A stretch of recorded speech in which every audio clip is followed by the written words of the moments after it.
Mummy जी पापा जी कहाँ हैं? अभी तक सो रहे हैं। आज दीदी के यहाँ जाना है ना उन्हें। अरे वो इतनी देर सोए थोड़ी ना रहते है बेटा। तेरे पापा जी तो सुबह 4:30 बजे उठकर पूरे घर में बासी झाड़ू भी लगा देते हैं, फिर पौधों में पानी डालकर नहाने चले जाते हैं। नहाने के बाद इन्होंने पूजा की और फिर दही और बासी रोटी खाकर थोड़ा आराम करने चले गए। 10 मिनट में उन्हें जगा देना। 10 मिनट बाद निराली अपने ससुर के कमरे में जाकर उन्हें नींद से जगाती है। कितने बज रहे बहू? आज नित्या को लेने जाना है। 10 बजे से ऊपर हो गए पापा जी। 11 बजे तक तो करण जी काम के लिए निकल जाएंगे। उनके सामने ही आप दीदी को लेकर आ जाते तो अच्छा रहता, उनसे भी मुलाकात हो जाती ना। ये सुनते ही मुरली बिस्तर से नीचे उतरता है और अलमारी के हैंगर में टांग रहे अपनी शर्ट को फटाफट पहनता हुआ कमरे से बाहर आता है। बहू बस एक कप चाय पिला दे, पी कर निकलो। मैं खाली हाथ निकल जाएंगे क्या? बेटी को लेने जा रहे हैं, उसके ससुराल वालों के लिए, दामाद जी के लिए गिफ्ट लेकर जाएंगे कि नहीं? तो ये आपको पहले बताना चाहिए था। अब तो मैं निकलने वाला हूँ।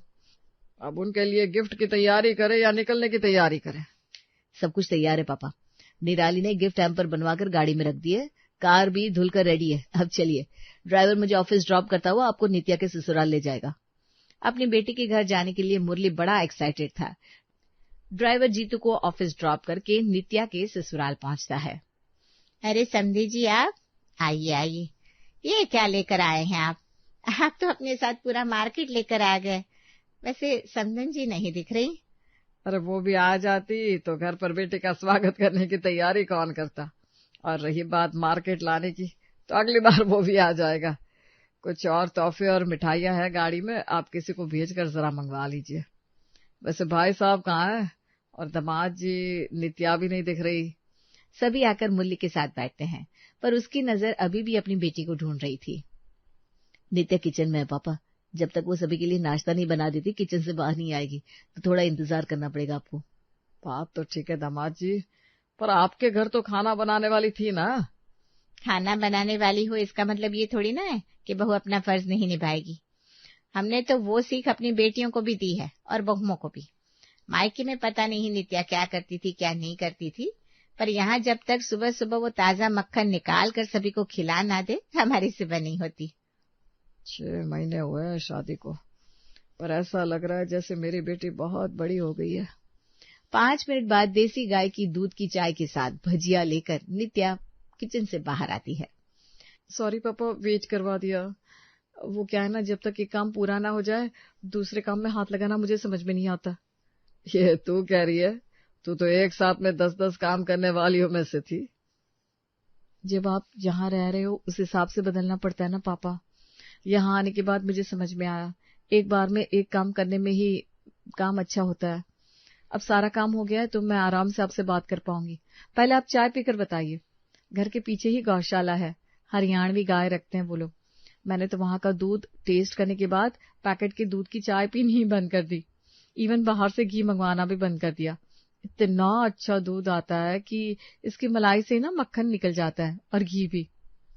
आपके यहाँ तो डिब्बे का घी मिला था हमें, पर हम आपको देसी मक्खन खिला रहे हैं। बिना खाए हम आपको जाने नहीं देंगे। मुरली के मना करने के बाद भी ब्रेड पर देसी मक्खन लगाकर सैंडविच तैयार करके नित्या उसे लाकर देती है। मानना पड़ेगा, ये मक्खन खाकर ना पुराने दिनों की याद आ गई। चल अब जाकर तैयार हो जा बेटा, 1 बजे तक अच्छा मुहूर्त है, फिर निकल नहीं पाएंगे। और सावन में सास बहू साथ नहीं रहती। मैं क्या कह रही थी, अगर आपके घर में भी घी या मक्खन की जरूरत हो तो हमारे घर से मंगवा लीजिए ना, ज्यादा दूर तो घर है नहीं। जी जी जी। मुरली नित्या को साथ लेकर गाड़ी में जाकर बैठ जाता है। अरे मेरा मोबाइल कहाँ है? लगता है मोबाइल अंदर ही छूट गया। तू बैठ बेटा, मैं अभी फोन लेकर आता हूँ। मुरली जैसे ही अंदर फोन लेने जाता है तो देखता है गोमती सारी मिठाइयां और नाश्ता कामवाली को दे रही थी।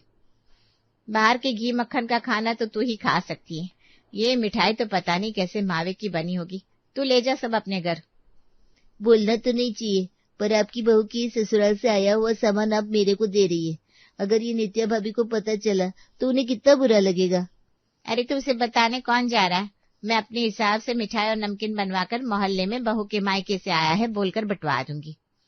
मुरली सब कुछ सुनकर चुपके से निकल कर आ जाता है। पूरे सफर में वो एक शब्द नहीं कहता। मैं क्या पूछ रहा था अंकल जी कि आपको छोड़ने के बाद कोई और काम है या फिर निकल जाऊं?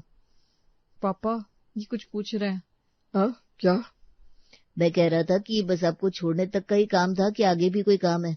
नहीं तो फिर मैं दूसरा काम उठा लूंगा, आधा दिन बचा है ना अभी। हाँ हाँ, और कोई काम नहीं है, तुम चले जाना। पैसे मिल गए थे या देना बाकी है? भैया ने तो 200 रुपये दिए थे और 800 और बनते हैं। अरे भैया, फिर आप तो हमारे पास आधे दिन ही रुके हो ना। हमने भी तो आधे दिन के बाद आपको रोका नहीं, तो 1000 के बदले 800 कर दो। पूरे रास्ते मुरली कहीं खोया हुआ था।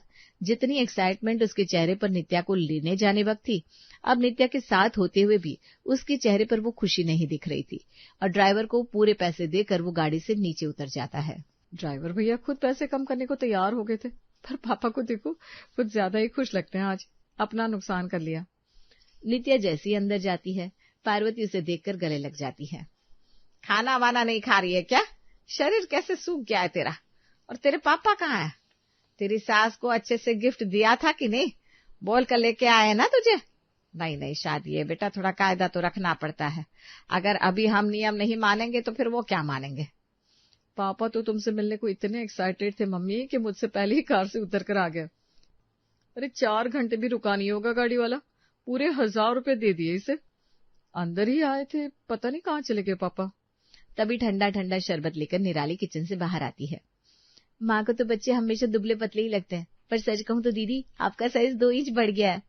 भाभी इज राइट मम्मी, अब 30 की जगह 32 की कमर की जींस आती है मुझे, और वो भी 6 महीने के अंदर। सारे कपड़े ढीले करवाने पड़ रहे हैं। घर का खान पान ही ऐसा है ना, अचार सब्जी हो या सॉस, सब कुछ बिल्कुल ऑर्गेनिक होता है। मोस्टली खाना तो घर पर तैयार होता है, ऐसा नहीं कि कुछ भी बाहर से ऑर्डर करके मंगा लिया। ना ही घर में पैकेट फूड चलता है। अब हेल्दी खाओगे तो शरीर पर चर्बी तो चढ़ेगी।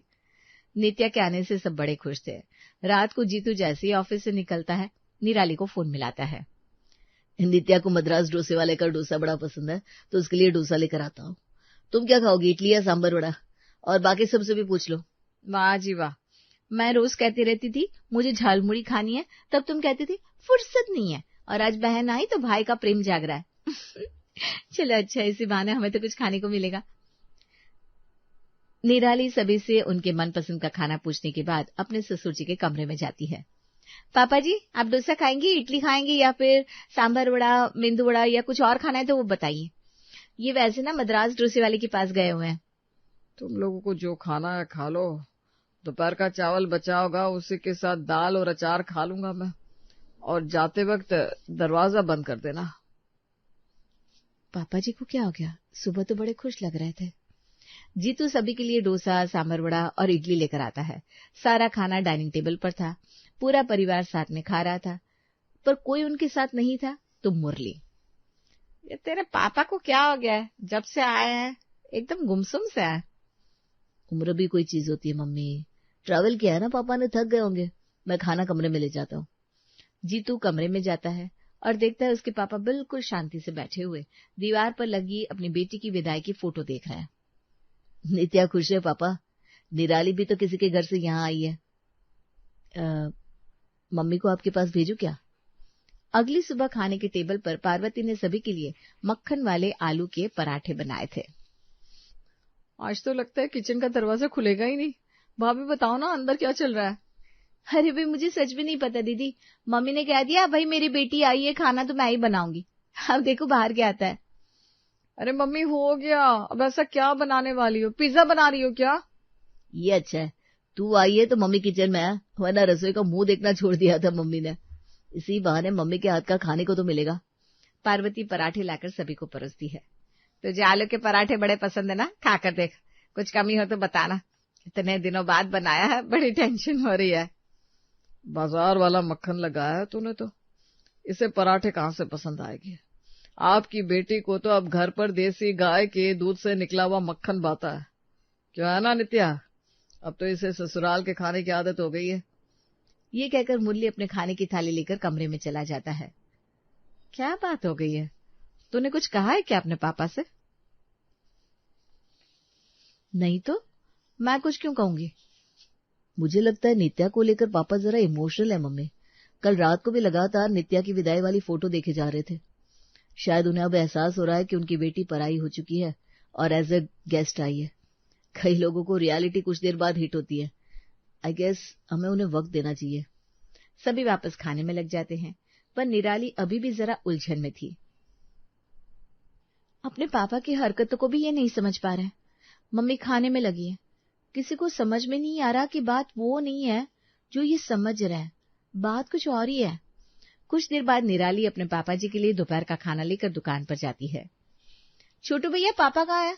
उनका खाना भी साथ में ले आई, सोचा दोनों बाप बेटी साथ में खा लेंगे। छोटी मालकिन, आजकल देख रहा हूँ बड़े साहब खोए खोए से रहते हैं। ग्राहक के वक्त में बाहर असली देसी मक्खन ढूंढने निकल जाते हैं। क्या पापा ये सब मक्खन के लिए कर रहे हैं? किसी ने सही कहा है, खाना ना इंसान की तबीयत पूरी तरह बदल कर रख देता है। नहीं छोटी मालकिन, आप समझी नहीं। इसका कारण मक्खन नहीं है, मक्खन पर लगाकर लपेटा हुआ तमाचा है जो नित्या बेटी की सास ने बड़े साहब के खान पान पर मारा है। यहाँ से आप लोगों ने जो नमकीन और मिठाइयाँ भिजवाई थी ना, सारे के सारे उन्होंने नौकरानी को दे दिए, ये कहकर कि आपके यहाँ मक्खन मावा सब बाहर का होता है, मिलावटी। और उनके यहाँ घी मक्खन घर की बहू देसी गाय के दूध से घर पर ही निकालती है। और अपनी बेटी को भी जब उसी दिशा में जाते देखा तो बड़ी साहब का दिल टूट गया। मैं कैसे नहीं समझी ये बात कि जब से पापा जी नित्या दीदी को लेकर आए हैं तब से ही खोए हुए हैं। मतलब कि जो हुआ है वही हुआ है। ओफो, यहाँ पास में कहीं ऐसी कोई डेयरी या गौशाला नहीं है जहाँ पर देसी गाय का दूध निकालते हो, वो भी आंखों के सामने। आपके पापा जी तो वही पता करने गए, मुझे पता होता तो उनको ही बता देता। निराली फौरन अपने सारे सोशल मीडिया अकाउंट पर किटी ग्रुप में हर तरफ इस बारे में पूछने के लिए मैसेज डालकर छोड़ देती है और कुछ ही मिनट में इसके पास रिस्पांस आने भी शुरू हो जाते हैं। हेलो, कौन? हेलो मैडम, हम मंगू बोल रहे हैं। काफी बड़ा बिजनेस है हमारा, मेरा मतलब है हमारे साहब का। संभालता मैं हूँ, मैनेजर समझ लीजिए। आपका एक पोस्ट देखा कि आपको देसी गाय का दूध चाहिए, वो भी अच्छे क्वांटिटी में। मैं एड्रेस मैसेज करता हूँ, आप एक बार आकर मिल लीजिए, दूध चक्कर देख लीजिएगा। निराली अपनी स्कूटी निकालती है और नित्या के साथ बैठकर सीधा उस दूध वाले के पास पहुंच जाती है। मुझे सच में विश्वास नहीं हो रहा कि इस बात का पापा पर ऐसा असर पड़ा होगा। मतलब मैं अपने ससुराल में मक्खन निकालती हूँ तो वो चाहते हैं कि आप यहाँ पर मक्खन निकालो। मैं पापा से बात करती हूँ, हर घर अलग होता है, दिस इज नॉट डन। पूरी सच्चाई तो मैं आपके सामने रख भी नहीं सकती दीदी, तो जो झूठी सच्ची बात कही है उसे ही आप सच माने, वही मेरे लिए अच्छा है। अब दीदी, आपको मेरी कसम है, अगर आपने पापा जी से या किसी से भी इस बारे में बात की, आपको बस ये करना है कि मुझे मक्खन कैसे निकालते हैं ये सिखाना है, जैसे आपके घर पर निकालते हैं, बिल्कुल उसी अंदाज में। और दूध टेस्ट करके बताइए, क्या ये वैसा है जैसे आपके ससुराल में आता है? मैंने आकर ही गलती कर दी क्या भाभी? अरे इसमें आप कहाँ से आ गई? बात मेरी और पापा जी के बीच की है। वो आपके यहाँ की चाय पी ली है ना पापा ने, वैसी ही चाय ढूंढ रहे हैं। बस जब मैं उन्हें बिल्कुल वैसी चाय बनाकर दूंगी तो उनका मूड फ्रेश हो जाएगा, देखिएगा आप। नित्या जैसे ही उस दूध को टेस्ट करती है तो वो उसके ससुराल के दूध से भी ज्यादा अच्छी क्वालिटी का निकलता है। मेरे ससुराल में चाय में हम एक स्पेशल चीज डालते हैं जो है दालचीनी। दूध के अलावा और कोई चीज डाल सकते जो स्वाद बढ़ाए तो वो है दालचीनी। चाय को बनाने के बाद ना मिट्टी के कुल्हड़ में डाल देते हैं ताकि मिट्टी की खुशबू भी चाय में आ जाए। उसके बाद जो चाय चाय लगती ना, कसम से मजा आ जाता है। तो फिर आज वही चाय पापा जी को पिला देते हैं। आप खुद देखिएगा, चाय पीते ही पापा जी का मूड कैसे फ्रेश हो जाता है। बस 1 घंटे की बात है, दुकान बढ़ाकर पापा जी आते ही होंगे। निराली बिल्कुल अपनी मेहनत से ससुराल में ऐसी ही चाय तैयार करती है और ससुर जी के सामने लेकर जाती है। ये चाय कहाँ से मंगवाए बेटा? कहीं से नहीं मंगवाए पापा, मैंने खुद बनाई है। क्या हुआ, अच्छी नहीं लगी क्या? वो क्या हुआ ना, आज डेयरी वाले की दुकान बंद थी तो दूध की थैली नहीं मिली मुझे, तो मैंने एक दूध वाले से ना दूध मंगवा ली, उसकी चाय है। मुरली के चेहरे पर हल्की सी मुस्कान आ जाती है। उसे देखकर नित्या को भी अच्छा लगता है और बाकी सभी को भी राहत मिलती है। और उसी दिन से दूध की मलाई उतार कर निराली अलग रखना शुरू कर देती है। 1 हफ्ते बाद, आज तो बहुत काम है बहू, तू रसोई में लगी मत रह, इधर आजा। नित्या की विदाई करनी है, उसके साथ से बात हुई है। गोमती जी और दामाद जी आ रहे हैं लेने, बहुत सारी तैयारियां करनी है जीतू, तोहफे भी तैयार करने हैं, मीठा नमकीन पैक करना, कैसे होगा सब? क्यों तोहफे देने हैं उन लोगों को जो हमारे तोहफे की इज्जत ही नहीं करते? लिफाफा दे दीजिएगा, बहुत है। बेटी भी दे दी, अब तोहफे भी जिंदगी भर हम देते रहेंगे क्या? और आज गुस्से गुस्से में मुरली के मुंह से सारी बातें निकल जाती है। उनकी हिम्मत कैसे हुई इस तरह हमारी इंसल्ट करने की? ऐसे घर में वापस भेज दिया अपनी बेटी को? फिर तो नित्या के साथ भी पता नहीं कैसा व्यवहार करते होंगे वो लोग। नित्या वहां पर एडजस्ट हो चुकी है जीतू जी, और वो बहुत खुश है। पर दीदी के ससुराल वालों को हमें कैसे जवाब देना है उसकी तैयारी मैंने कर ली है। आप लोग तैयार हो जाइए। गुमती आंटी और रोहन जी आती होंगे। रोहन और गुमती जैसे ही नित्या के घर पहुंचते हैं, उनके घर का डेकोरेशन देखकर हैरान हो जाते हैं। सजावट ऐसी थी मानो दुल्हा दुल्हन को लेने आया हो। इतना कुछ करने की क्या जरूरत थी समधी जी? सबे के आव भगत का तरीका अलग होता है समधन जी। हमने रोहन को अपना बेटा माना है, तो अपने बेटे के लिए जो किया है सो किया है बस। तो हम कुछ मिठाइयां लेकर आए थे, मम्मी गाड़ी में रखी हुई है। मैं अभी जाकर लेकर आता हूँ। मेरी बहन के ससुराल से जो कुछ भी आए वो तो हमारे लिए सबसे इम्पोर्टेंट चीज होगी। वो क्या है ना आंटी, कुछ चीज अच्छी या बुरी नहीं होती, वो मन से दी गई है वही ज्यादा मैटर करता है। आप लोग खाने पर बैठिए ना। खाने में क्या कुछ नहीं था। घर के मक्खन को इस्तेमाल करके सारे डिशेस में छौंका लगाया गया था। दाल चावल, मिक्स वेजिटेबल, अरे सबके ऊपर मक्खन की टिक्कियां बनाकर निराली बाहर लेकर आती है। ये क्या है बेटा? मक्खन की टिक्की है आंटी जी। ना मक्खन बाहर का है, ना ही घी और ना ही मावा। सब कुछ बिल्कुल उसी तरीके से तैयार किया हुआ है जैसा आपको पसंद है। और मक्खन के दोनों 5-5 किलो के डब्बे भी पैक करवा दिए मैंने। इसके पहले कि रोहन कुछ समझ पाता, गुमती को सब कुछ समझ में आ जाता है कि किस तरह निराली उसे इज्जत के साथ शर्मिंदा कर रही है। वो अपनी गलती की माफी मुरली से मांगकर नित्या के साथ लौट जाती है। गर्मियों में रचना शादी करके अपने ससुराल आती है। अभी रचना को आए हुए कुछ ही दिन हुए थे। वो बेचारी अभी ससुराल के रीति रिवाज और उनके मिजाज को समझ रही होती है कि ससुराल वालों पर अचानक से हेल्थ कॉन्शियस बनने का भूत सवार हो गया। हुआ यूं कि अब सासू माँ और ससुर जी सुबह टीवी देख रहे होते हैं कि तभी टीवी पर सूर्य ढलने पर खाना नहीं खाना चाहिए, इससे शरीर और सेहत दोनों तंदुरुस्त रहते हैं और बीमारियां भी दूर भागती हैं। सूर्यास्त तो सेहत मस्त। फिर क्या था, ससुर और सासू माँ ने भी सभी घर वालों को बुलाया। सब लोग ध्यान से सुन लो, आज से इस घर में शाम को सूरज ढलने के बाद कोई भी खाना नहीं खाएगा। सूर्यास्त तो भोजन मस्त। शाम को सूरज ढलने से पहले सब खाना खा लेंगे, उसके बाद किचन का चूल्हा तक नहीं जलेगा। हाँ हाँ, ये बात तो बिल्कुल सही है। तभी तो पहले के टाइम में सभी लोग जल्दी खाना खा लेते थे, तभी बीमार भी कम पड़ते थे और सेहत भी सही रहती थी। तो ये रहा कि आज से शाम के दिन ढलने के बाद घर में कोई भी खाना नहीं खाएगा। तो तय रहा, आज से सभी नियम का पालन करेंगे। कोई भी दिन छुपने के बाद खाना नहीं खाएगा। अब ससुराल में नया नियम शुरू हो जाता है। रचना ने जैसे ही ये सुना, उसके मन में लड्डू फटने लगे। अरे वाह रचना, तेरी तो लॉटरी निकल गई। शाम को सभी 6 बजे तक खाना खा लेंगे। रात में खाना बनाने का झंझट ही खत्म। 7 बजे तक बर्तन धोकर फ्री और मजे से कमरे में जाकर फोन चलाऊंगी। वाह रे रचना, क्या ससुराल मिला है तुझे। किस्मत चमक गई है रे तेरी। वाह रे गुरुजी, आपने तो मेरी लाइफ झिंगा लाला बना दी। अगले दिन शाम को 4 बजे से ही रचना खाना बनाना शुरू कर देती है। उधर हॉल में पूरा परिवार एक साथ डाइनिंग टेबल पर आकर 6 बजे से पहले ही बैठ जाता है। उधर किचन में रचना 5 बजे तक गर्मा गर्म रोटियां, दाल चावल, सब्जी सब बनाकर सभी को डाइनिंग टेबल पर परोसती है। सब जल्दी से खाना खा लीजिए, 6 बजने ही वाले हैं। सभी घर वाले खाना खाना शुरू करते हैं। वाह भू, मजा आ गया। शाम को 6 बजे इतना बढ़िया गरम गरम खाना मिल जाए तो सेहत के साथ शरीर भी तंदुरुस्त रहेगा और पेट भी हल्का। बिल्कुल सही कहा। सूरज ढलने से पहले खाना खाने के बहुत से फायदे हैं। एक तो खाना जल्दी हजम होता है, दूसरा पेट भी सही रहेगा और तीसरा वजन भी नहीं बढ़ता, और तो और बीमारियों का खतरा भी कम रहता है।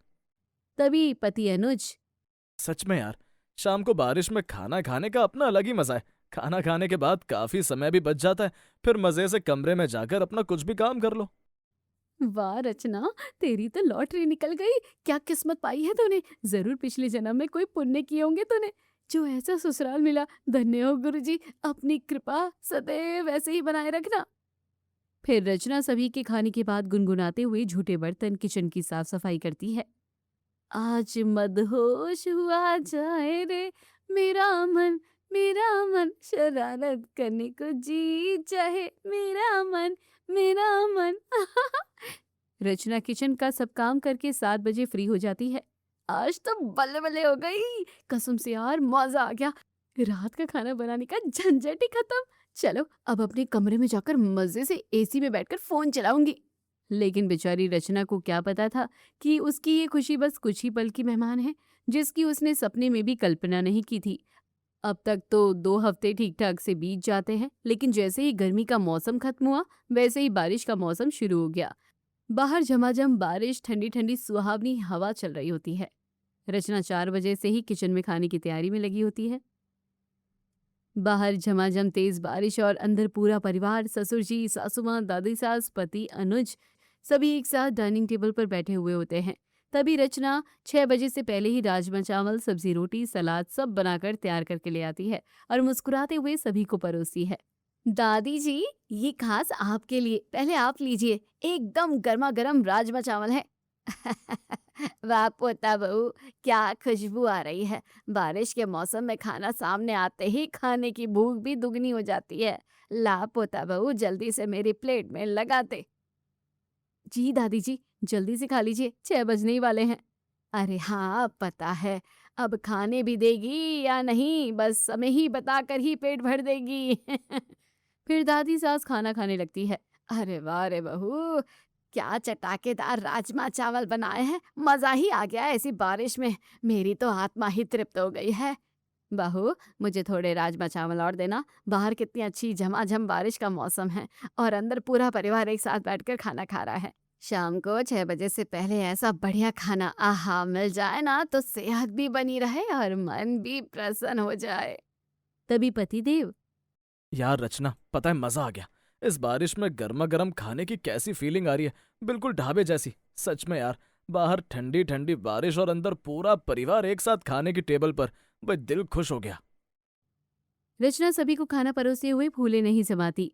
वाह रे रचना वाह, तेरे तो मजे ही मजे हैं। शाम के 6 बजे पूरा परिवार खाना खाकर फ्री और 7 बजे तक मैं बर्तन किचन की साफ सफाई करके भी फ्री हो जाऊंगी और फिर बारिश का मजा लूंगी। धन्य हो गुरुजी, आपने तो मेरी लाइफ ही झिंगा लाला बना दी।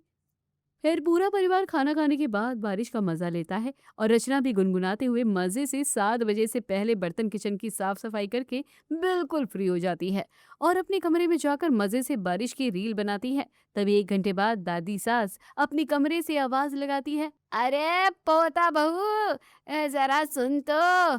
रचना मुस्कुराते हुए गुनगुनाते हुए दादी सास के कमरे में जाती है। क्या हुआ, आप आवाज लगा रही थी, कोई प्रॉब्लम है? अरे पोता बहू, पेट में कुछ खालीपन सा लग रहा है, थोड़ी खिचड़ी मिल जाती ना तो पेट शांत हो जाता। रचना के चेहरे से अचानक उसकी मुस्कुराहट गायब हो जाती है। पर खिचड़ी, अभी तो 8 बज रहे हैं और नियम के हिसाब से 6 बजे के बाद घर में कोई भी खाना नहीं खाएगा। चुप कर, खिचड़ी तो हल्की फुल्की हो गए है। अरे भारी खाना तो दाल रोटी सब्जी हो गए है। जा, अब जल्दी से थोड़ी सी खिचड़ी बना ला। अच्छा खासा बारिश की रील बना रही थी, ये दादी जी को भी ना 8 बजे खिचड़ी खाने की क्या सूझी। पहले खुद नियम बनाए, अब खुद ही तोड़ रहे हैं। तभी रचना ने किचन में जाकर दादी सास के लिए खिचड़ी बनाकर उन्हें दी और आकर अपने कमरे में बस बैठी ही थी कि तभी 5 मिनट बाद सासू माँ रचना को फोन करके बुलाती है। ये सासू माँ को इस समय कौन सी इमरजेंसी आ गई है जो फोन लगाना पड़ रहा है? रचना फोन उठाती है। जी सासू माँ। अरे बहू, लगता है शाम को खाना थोड़ा कम खाया था, थोड़ी भूख सी लग रही है। एक काम करना, मेरे लिए 2 ब्रेड सेक कर दूध के साथ ले आ। रचना का मुंह खुला का खुला रह जाता है। माँ जी, इस समय अभी दूध ब्रेड? पर घर का तो नियम है ना कि कोई 6 बजे के बाद खाना नहीं खाएगा। अरे बहू, 2 ब्रेड ही तो मांग रही हूँ, कोई खाना थोड़ा ना मांग रही हूँ। अब तू जल्दी फटाफट बना दे, बड़ी भूख लगी है। हे गुरुदेव, क्या ना ये मुसीबत है। सोचा तो लाइफ झिंगा लाला बन गई, पर ये तो फिर से चूल्हा जलने पर तुले हैं। ये कैसा नियम है? रचना दूध ब्रेड सेक कर सासू माँ को देने जाती है। तभी ससुर जी भी खुशबू लेते हुए बोल ही पड़ते हैं। ब्रेड? बहू, भूख सी तो थोड़ी मुझे भी लगी है। 2 ब्रेड मेरे लिए भी सेक लाओ। अब तो रचना अपना सिर पकड़कर बैठ जाती है और मनी मन किलसती हुई किचन में आकर ससुर जी के लिए 2 ब्रेड सेक कर लाती है। फिर से सभी के गंदे बर्तन किचन की साफ सफाई करने में ही उसे रात के 12 बज जाते हैं। उसकी हालत अधमरी जैसी हो जाती है और जैसे ही वो दरवाजा बंद करती है तो देखती है कि उसका पति पेट पकड़े हुए बैठा है। रचना, यार थोड़ी भूख सी लग रही है, एक मैगी बनाकर ले आओ। अनुज, होश में तो हो तुम? शाम को ही तो तुमने प्लेट भर के राजमा चावल खाया, वो कहाँ गया? और टाइम देखा है, रात के 12 बज रहे हैं। अब तुम सबके नियम कहाँ गए? जिसे देखो हर थोड़ी देर में खाना मांग रहा है। यार, इस घर में क्या हो रहा है? यार 6 बजे खाया था सबने खाना, अब ये बारिश का मौसम ही ऐसा है, थोड़ी बहुत भूख तो लगी जाती है। प्लीज ले आओ ना, अब मैं क्या करूं, भूख लगाई। बेचारी रचना फिर से किचन में जाती है और अनुज के लिए मैगी बनाकर उसे देकर बड़बड़ाते हुए सो जाती है। सोचा था कि शाम को खाना बनाने से मेरी छुट्टी हो गई, पर मुझे क्या पता था कि छुट्टी के नाम पर मेरी बलि चढ़ने वाली है। शाम को पेट भर ठूस कर सबने खाया है, फिर सभी को भूख लगाई है, और वो सब छोड़ो, नियम लागू है फिर भी। जिसे देखो हर थोड़ी देर बाद कोई ना कोई खाना मांग रहा है। ये बना दो, वो बना दो, बस हल्का फुल्का चाहिए। इनका हल्का फुल्का ना हो गया, जान हलक में आ गई है मेरी। हाँ नहीं तो। अगले दिन रचना का सारा दिन घर के कामों में निकल गया। फिर दोपहर का खाना और 4 बजते बजते ही शाम के खाने की तैयारी। हद होती है यार, सुबह के 5 बजे से उठी हुई हूँ। पहले चाय नाश्ता, फिर घर के काम, दोपहर का खाना, फिर 4 बजे से शाम का खाना, फिर सभी के गंदे बर्तन धो। सोचा था कि शाम को जल्दी खाना बनाकर मेरी छुट्टी, लेकिन यहाँ तो इन सबका नाइट शिफ्ट का ढाबा शुरू हो जाता है। बर्तन धोते धोते उंगलियां घिस घिस कर टेढ़ी हो गई है, पर इन लोगों को कोई फर्क नहीं पड़ता और नियम लागू कर रखे हैं जी सबने। उसी रात रचना तय कर लेती है कि वो सुबह सबसे बात करके ही रहेगी, और सुबह रचना सभी को टेबल पर नाश्ता परोसती है और सीधा अपनी बात रखती है। दादी जी, मुझे आपसे और सभी घर वालों से बात करनी है। हाँ हाँ पोता बहू, बोलो क्या बात करनी है?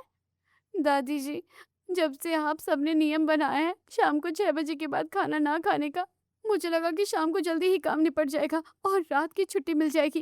पर यहाँ तो छुट्टी की रात को मेरी खाना बनाने की छुट्टी पर छुट्टी की जगह उल्टा मेरी जान आफत में आ गई है। फिर ये नियम कहाँ रहा? 3 घंटे बाद ही किसी न किसी को कुछ खाना होता है। किसी को खिचड़ी, किसी को दलिया, तो किसी को पराठे, तो किसी को मैगी। सूरज ढलने के बाद फिर से हल्का फुल्का खाने के नाम पर आप सब खाना खा रहे हैं। बात तो वही है ना, इससे अच्छा तो रात को खाना ही सही था। अरे ना ना पोता बहू, वो तो अब बारिश का मौसम है तो थोड़ा बहुत हर इंसान को भूख लगी जाती है, तो थोड़ा बहुत ही तो खा लेते हैं शरीर चलाने के लिए। अब तो रचना का गुस्से से खून खौल उठता है। ये सही है, शरीर चलाने के लिए थोड़ा बहुत खाना, यहाँ मेरी जान निकले जा रही है। दादी जी, पापा जी, मुझे खाना बनाने में कोई परेशानी नहीं है, पर परेशानी ये है कि आप 6 बजे खाने के बाद भी सोचते हैं कि नियम निभा रहे हैं, पर उसके बाद भी आप सब रात के 12 बजे तक मुझे आप सबकी फरमाइशों के लिए अलग अलग जाकर किचन में जाना पड़ता है, बर्तन धोने पड़ते हैं और रात के 12 बज जाते हैं। नियम पालन करना है तो पूरी ईमानदारी से कीजिए, वरना बंद कर दीजिए, नहीं होता तो आपसे। ना पोता बहू, नियम ना बदलेगा। अरे थोड़ा सा खाने से कुछ ना होने वाला। रचना को अच्छे से समझ आ चुका था कि उसके ससुराल वाले अपनी आदतें नहीं बदलने वाले, तो अब उसे ही कोई एक्शन लेना पड़ेगा। अगले दिन शाम से ही आसमान में बारिश की रिमझिम बारिश शुरू हो जाती है। रचना 6 बजे से पहले ही सभी को खाना खिलाकर झूठे बर्तन धोकर किचन की साफ सफाई करने के बाद किचन के दरवाजे पर बड़ा सा ताला लगा देती है और चाबी अपने साड़ी के पल्लू में बांधने के बाद मुस्कुराते हुए अपने कमरे में चली जाती है और खिड़की से बारिश का मजा लेती है। 7 बजे तक बाहर तेज बारिश शुरू हो जाती है और रात के 9 बजते ही सभी घर वालों को भूख भी लग जाती है। सासू माँ कुछ खाने के लिए किचन की तरफ बढ़ती है। अरे ये क्या, किचन में ताला किसने मारा? ससुर जी, दादी सास, पति अनुज सब आवाज सुनकर दौड़ते हुए आते हैं। ये ताला किसने लगाया किचन पर? अरे हेरा, ये क्या गजब हो गया, रसोई में ताला, अब मैं क्या खाऊंगी? अरे पोता बहू बाहर आ।